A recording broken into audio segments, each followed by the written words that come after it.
All right, guys. Um, I guess I'm streaming. All right. This is basically for anyone that wants to get into the vending business. Um, it's not for everyone, and for those who do come in, it's um, it's not as easy as you think it is, and you know, every day is a new experience. You'll never have the same thing twice, and a lot of people there are a lot of different people. Some people are stingy, some people are greedy, some people are um out in the open. Everybody's different. um and there's just many different types of people out there that operate these businesses, but most of the people that operate the businesses are usually like retired, law enforcement people, or anyone that's been in that community, like law enforcement or fire safety or emergency, some type of emergency services in their lifetime, and they already know what it is to serve. The reason for that being because you're always carrying money around. Um, how much you service depends on how much you're carrying around. You could be carrying around $50 in your pocket. You could be carrying 5,000 in your pocket. Um, it just depends who sees you doing it and how often you're doing it, and stuff like that. But what I really want to get at as is I met these two people in the last 3 days. I met a few people, and one was a 19-year old, one was a 20-year-old. 19-year-old says, "I want this." I go, "That's great. You ready to buy it? You ready to take it?" Because like I have machines that I sell. So, um, no problem. He goes, "I want this." I go, "All right, no problem." I go, "Did you measure out like where's this going?" Like, I don't care where it's going, but just like it's just I'm not gonna sell you a lemon and then expect you to take it to somewhere. Yeah, I'm not one of those people that just go like, "All right, you know what you want it, you take it, all right, no problem." But I actually care, like, like, what are you gonna do with my machine? Like, I know it's not gonna be mine anymore. I don't give two shits about it. But what are you gonna do with it? Like, where's it gonna go? Are you gonna put it in storage again, where it's gonna sit there for another 3 years, and you're gonna toss it out? And then I could have lost. I might have made the money right then and there, but I I would I'm losing the machine. You know what I mean? And the machines are not cheap to come around by, and they're not easy to come by. And if you find a good one, you want to keep it. So so I always ask, like, what are you gonna do with this machine? So the 19-year-old goes, "I'm gonna stick it in my living room." I go, "Your living room? How big is your door?" You know? Like most of the doors, like you see the door, my doors, they're not more than like 30 inches. The machines are 33 inches by 39 inches by 6 feet high. So when you're saying it looks good, looks can be deceiving. This could be 33 inches, and this could be 32 inches or 30 inches, which means you can't just eyeball it. You can't say, "Oh, it's just this much." It's just you gotta measure. Get a freaking measuring tape, and you measure. This is 1 foot, 2 foot, 3 foot, four. You know, and this way you will be 100% sure that you have measured it. You're not asked out. You know where it's going. You know it can fit, and you'll have no issues. That's the first thing about buying a soda machine or a snack machine, because you don't know. So most of them are wide. Most of them are 33 by 33 inches. Um, in length and in width. And then the feet is usually 5 to 6 feet high. So you're looking at 60 to 72 inches high, depending on the type of machine. But um, I mean, it's a little crazy, but that's usually the truth about it. And you know, I spoke to the kid today, and he goes, "Well, the door over here seems to be a little bit bigger than the door than over there." And I'm like, "Why don't you get a measuring tape? If you told me you didn't have a measuring tape, I would have given you a measuring tape. Every whatever salt, and I'll get a new measuring tape. I can donate my old one because my old ones, which were my new ones at one point, were donated to me." So he goes, "Yeah, but I kind of want that machine that you showed me." I was like, "Yeah, that's great. Do you want it or do you need it?" He goes, "Well, I kind of want it." I go, "I also want to be rich. That doesn't mean, I'm going to get it, that doesn't mean I need it, you know?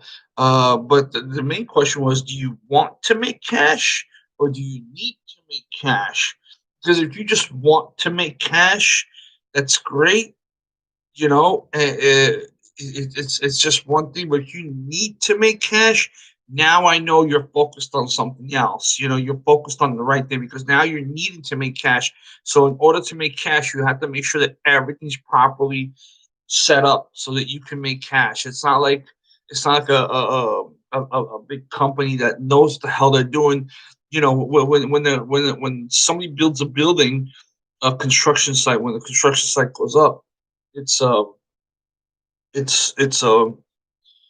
everything's already prearranged, so they know that their doors are going to be this size, and this is going to be this way, and this is going to be that way, and this is how you have to do it. This is it. This is how you have to do it.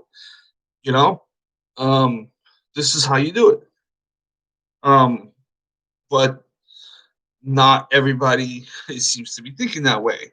I spoke to another person, and they're like, "Oh, we're building a house." So, like, yeah, where are you building a house? Like, we're building a house in Africa. I go, "Okay. Do you have plans for the house?" You go, "No, no, we just built the slab. We just built the slab, the space for it." I was like, what about the rest of it? With the other two floors or whatever you're gonna put? Oh, no, no, no. When we get to that, we get to that. I was like, but you need to know what's gonna be on the first one before you can build a second one. You can't just like eyeball it. I mean, maybe that's how it is that they build it in Africa, but I don't know. I don't know. Anyways, you know, if you if and the second person I met, he came out and he's like, well, he came out to see one of my machines, um, and then he looked at it. He's like, I go, did you go see other machines? He goes, yeah, I saw him. I saw him. I go, you know, did you see anything you like? He goes, yeah. He goes, I saw this crappy one. He goes, but the motor was dead. I was like, motor was dead. And I looked at the machine carefully. I looked at it once. I was like, okay. And then I looked at it a second time, and most of the machines you could tell apart just by the insides. So when I saw the machine, I was like, how much was that machine? He goes, the guy offered it to him for 600, but the motor was shot. I was like, wait a minute, 600 for that machine? You need to run with it, like grab it, offer him four, and see if you can get away with it for five. Okay, because that machine is a one of the top machines that you could possibly get. You can't get. I mean, you could get a better machine, but I consider this particular brand like a really, really, really good brand. Only because if I want to switch from bottles to cans, I can do it on the fly like that. I have no problem with that. You know, if I want to switch from one to the other. But where other machines, you have to get a shim here, get a shim there. The shims for this machine are like literally like thin, super, super thin. So like you can get like a piece of paper that'll do work as a shim, you know, a little piece of cardboard that'll work as a shim. Um, and It's freaking crazy. It's crazy. It's crazy. Um, but I told him, listen, don't even go for this machine. Where's this machine going? He goes, it's going indoors. I go, you don't need the one I have, because the one I have is made for outdoors. You can put it indoors, but can you imagine a machine that's been standing outdoors for like most of its lifetime? Be put on the inside, unless it gets cleaned up and stuff from the outside. Like the insides of the machines are practically brand new. It's the outsides that people are worried about. Oh my goodness, it doesn't look so good. It doesn't look so good. I don't like the way it looks. Um, and this is the issue that a lot of people have. They're like, looks matter. You know, to me, I don't care what my machine looks like. As long as it produces, I don't care. As long as I don't have to buy another one in the next like 2 or 3 years, I'm okay with it. Most of my machines have paid off for themselves in 2 or 3 months or less. So I don't have to worry about it. And if I do have to buy another machine, I'll buy like a newly upgraded. And don't forget, some of these machines that you guys are buying today, they're not like new. They're not new. They're like 10, 15 years old. Even the one that this kid came up with, the $600 machine, that's not a new machine. That's at least a 10, 15-year-old machine, but it's a good machine. And the only thing that was wrong with it was there was a motor that was out that the owner had already prepared for him. And he said, "Oh, I can't do the motor." I said, "Wait a minute, you're taking a 700-pound machine, but you can't do the motor? I don't understand you." You know? Um, I explained to him how to change the motor, and hopefully he'll call back and, he'll do it. He'll have me help him install the motor. If he does call me out to do service for the machine to install the motor, which is like literally four screws, which is like really stupid. If you can't fix four screws, then how are you gonna fix the machine when it's broken? I mean, you gotta think about that. How are you gonna fix the machine when it's broken? How are you gonna fix the machine if something's stuck? Are you gonna be afraid to put your hand inside? What are you gonna do? Customer service for that particular machine is available 5 days a week. It's freaking great. I love it, and this company keeps up with their shit. It's like the machine could be 45 years old, and they will still give you customer service on that machine. Can you imagine? It's their machines are not 45 years old. I'm just saying, you know, and they will still provide service for you for that machine, no matter who owns it. They don't even ask for transfer of ownership or nothing. They don't ask you for nothing. So what do you got to lose? You got nothing to lose. Anyways, guys, I just wanted to throw that out. I'm actually surprised. YouTube has allowed me to go live, and it's more than 10 minutes. I'm surprised it's running at 13 minutes. So I'm actually trying to figure this out, and it's actually great. Um, but if you guys have any questions, any vending questions, I'm not trying to be shady over here. You got any questions? I don't give a crap what you got. All right, stop watching these YouTube videos with people that are like, "Oh yeah, I got $1 million. I got $1 million." Yeah, yeah. You know what? Oh my pocket. This is what I got. All right, singles. Shitload of singles. Singles. All right, I'm broke. All right, that's what I count. It's a Saturday.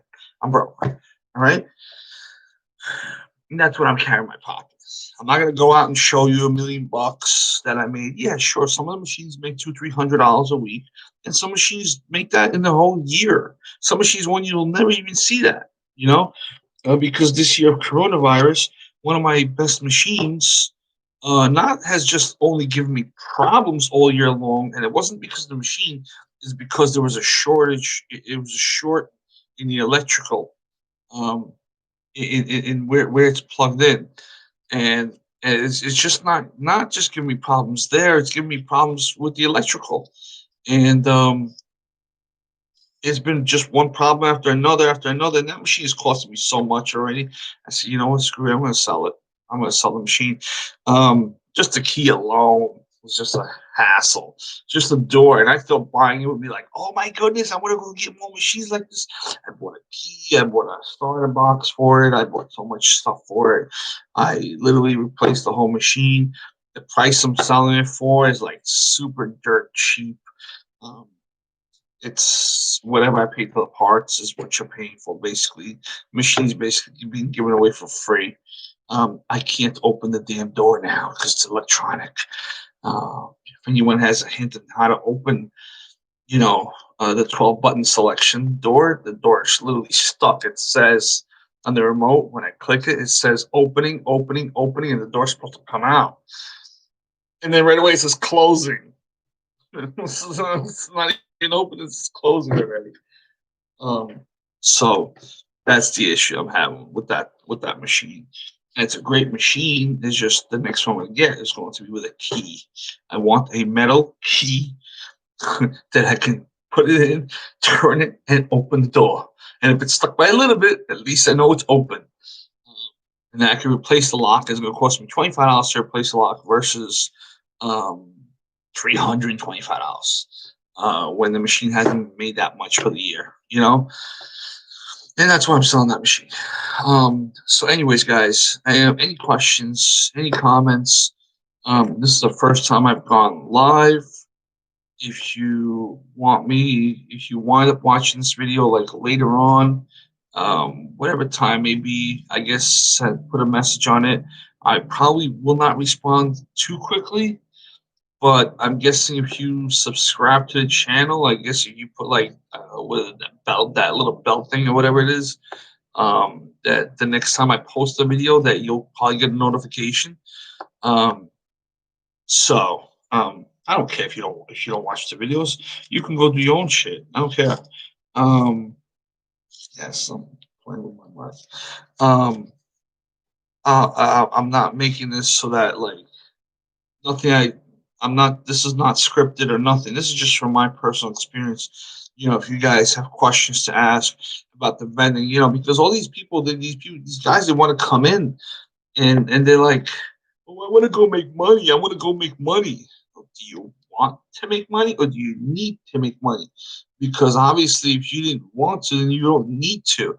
But if you need to, so then you want to. I think I kind of threw that off. Um, but if you want to make money, it's like hoping. It's like hope is for suckers. Like I hope I could be a millionaire one day. Yeah, it's like I hope I could be a millionaire one day. That'll never happen. Um, you know, um, I also have other streams of income, of course, um, aside from the vending business, because right now in Corona time, vending has gone down. Um, it's gone down almost 90%. I'm making only 10% of what I used to make. So if I used to make $100 a week, I'm making freaking $10 a week now, which is caca, nothing. You can't even live with that. Thank God that I have like 400 machines. So 400 machines at $10 a piece still gets me a decent income. Um, Not all 400 are cleaned out the same day. Not all 400 are cleaned out at the same time or the same day. It does take time to clean them. And you know what? If I can make 100 or $150 a day right now, because all the stores are closing by like 5, 6 o'clock. All the stores are closing, and now they put in the new restrictions that you had the stores are closing by what 9 o'clock, 10 o'clock, and it's just crazy. It's just crazy. So once again, guys, thank you for watching. Sorry for wasting your time. You got any questions? I probably didn't waste your time. You're probably gonna thank me later. Um, if you have any questions, you have anything you need to ask, there's also forums online that you can do, that you can ask questions to. But everybody's kind of like in their own little world when it comes to the vending world. They're like I said, they're all kind of like um, they're like they want to be secretive. Let's say they just want to be secretive, and this is the problem. Um, so being secretive about what you do is kind of good, but not too good. I understand when it comes down to the money part. when you stand there filling up a bag of chips and the kid is looking at you like, I don't know what a bag of chips, but my mom won't give it to me. What are you gonna do, bro? You were once that kid. Did the guy fill up the machine give you one? Why don't you give it to the kid, dummy? Give it to the kid. Why not? You know what I mean? What do you got to lose? You got nothing to lose. Yeah, absolutely nothing to lose. A bag of chips costs you 10 to 25 cents. When that kid grows up, it's pay it forward. When a kid sees me filling up a gumball machine and they're like, "Whoa, that's so cool. Would you like one?" Like, yes, yes, yes, yes. And I had to turn to their parents and like, they're allowed to have it. They're like, yes, they are, or no, they're not. They go, why aren't they allowed to have it? Well, they didn't have their breakfast or lunch or dinner yet, or their snack, or whatever the situation may be. It's like, look here, I'm gonna give them the color that they want, and you're gonna give it to them when they get home or whatever. No big deal. Just keep it. Don't put it in your pocket and don't keep it in your hand because it will melt. It is rubber. It is sugar. Um, just so you know, gum is made out of rubber. Um, that's why it's so elastic. So, anyways, guys, thank you for watching. And like I said, if you want me to make more videos, and there's most of the videos of all the vending videos are probably already up, so you can just go through all my videos and just check it out. I'm sorry that most of them are like at night and they're dark and stuff, but you know, this is how I make the videos. I'm in my car, and that's the free time I have. This is the first time ever in like 10 years that I got a chance to sit behind a computer and actually talking to myself. Sucks. Don't laugh. Don't laugh. Don't you? Yeah, you don't laugh. I know you're laughing. He's a moderator in the room. I know he's laughing or she's laughing. There's some idiot here that's doing this shit for the first time. All right, guys. Thank you, and have a great day. Have a great weekend. Maybe I'll make another video tomorrow. I don't know. We'll see. I'll just go live for the heck of it. I don't know. We'll see. Take care.